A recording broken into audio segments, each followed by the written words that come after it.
নমস্কার।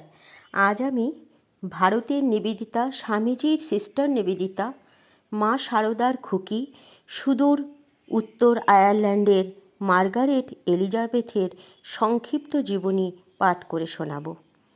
উত্তর আয়ারল্যান্ডের ড্যানগানার নামে এক ছোট্ট শহরে 1867 সালের 28 অক্টোবর মার্গারেটের জন্ম হয়।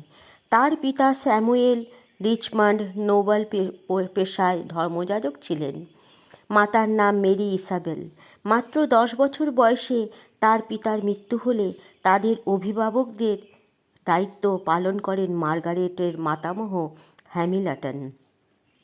পিতা ও পিতৃপুরুষের প্রভাবে এবং অন্যদিকে মাতামহের আদর্শের প্রেরণায় মার্গারেটের চরিত্রে একই সঙ্গে দেখা গিয়েছিল সত্যনিষ্ঠা, ধর্মের প্রতি অনুরাগ, দেশাত্মবোধ এবং রাজনীতির প্রতি আকর্ষণ।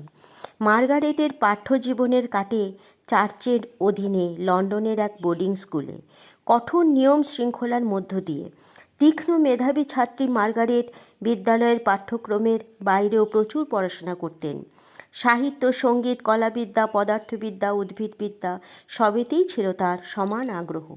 সাফল্যের সঙ্গে স্কুল জীবন শেষ করে মাত্র 17 বছর বয়সে মার্গারেট শিক্ষয়িত্রীর জীবনে প্রবেশ করেন। অল্প দিনের মধ্যেই শিক্ষয়িত্রী হিসাবে তার সুনাম ছড়িয়ে পড়ে। সঙ্গে সঙ্গে নানা পত্রপত্রিকায় প্রবন্ধে লিখতে থাকেন। কিছুদিনের মধ্যেই তিনি লন্ডনের বুদ্ধিজীবী মহলে একজন শক্তিশালী লেখিকা হিসাবে প্রতিষ্ঠা লাভ করেন। চার্চের অধীনে তিনি নিয়মিত সেবা কাজও করতেন, আর ধর্মের প্রতি তার আকর্ষণ তো ছেলেবেলা থেকেই ছিল। 1895 সালের নভেম্বর মাসের এক সন্ধেবেলা লন্ডনের এক অভিজাত পরিবারের বাড়িতে স্বামীজি ভারতীয় বেদান্ত দর্শন ব্যাখ্যা করেছিলেন।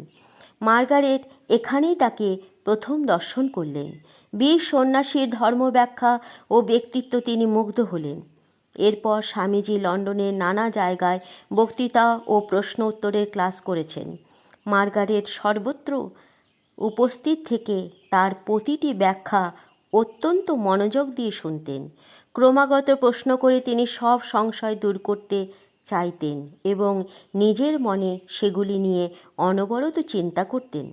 অবশেষে তার বিশ্বাস হলো যে ধর্মজীবনের সন্ধানে এতদিন তিনি দিশাহারা হচ্ছিলেন, তার সন্ধান দিতে সমর্থ এই ভারতীয় সন্ন্যাসী। মার্গারেট তাকে গুরু বলে বরণ করে নিলেন। মার্গারেট তার স্বদেশ, আত্মীয়, বন্ধু, প্রতিষ্ঠিত জীবন সব ছেড়ে ভারতবর্ষে এসে পৌঁছলেন 1898 খ্রিস্টাব্দের 28 জানুয়ারি স্বামীজির ভারত গঠনের কাজে যোগদান করতে। কিন্তু তার আগে তো ভারতবর্ষকে চিনতে হবে। দিনের পর দিন অসীম ধৈর্য ও মমতা নিয়ে স্বামীজি তার সামনে ভারতবর্ষের ইতিহাস, দর্শন, সাহিত্য, জনজীবন, সমাজতত্ত্ব, প্রাচীন এবং আধুনিক মহাপুরুষদের জীবন ব্যাখ্যা করে চললেন। দুঃখ, দারিদ্র্যপূর্ণ, কুসংস্কারচ্ছন্ন, পরাধীন যে ভারতবর্ষ চোখের সামনে রয়েছে, তার আড়ালে রয়েছে আধ্যাত্মিকতার ঐশ্বর্যপূর্ণ ত্যাগ ও তপস্যাময় এক মহান ভারতবর্ষ। চিরন্তন ভারতবর্ষের সেই অতুলনীয় রূপ স্বামীজি মার্গারেটের সামনে তুলে ধরলেন। ভারতে আসবার কয়েকদিনের মধ্যেই শ্রী মা শারদা দেবীর দর্শন পেলেন মার্গারেট। পরম মমতায় আপনার জন মনে করে মা গ্রহণ করলেন মার্গারেটকে। মার্গারেট অনুভব করলেন ভালোবাসা, পবিত্রতা, মাধুর্য, সরলতা এবং জ্ঞানের প্রতিমূর্তি শ্রী মা এক অনুপম চরিত্র, বিধাতার আশ্চর্যতম সৃষ্টি। তার আদরের খুকি হয়ে মার্গারেট নিজেকে ধন্য মনে করলেন। এরপর কিছুদিন পরে স্বামীজি মার্গারেটকে ব্রহ্মচর্য ব্রতে দীক্ষা দিলেন।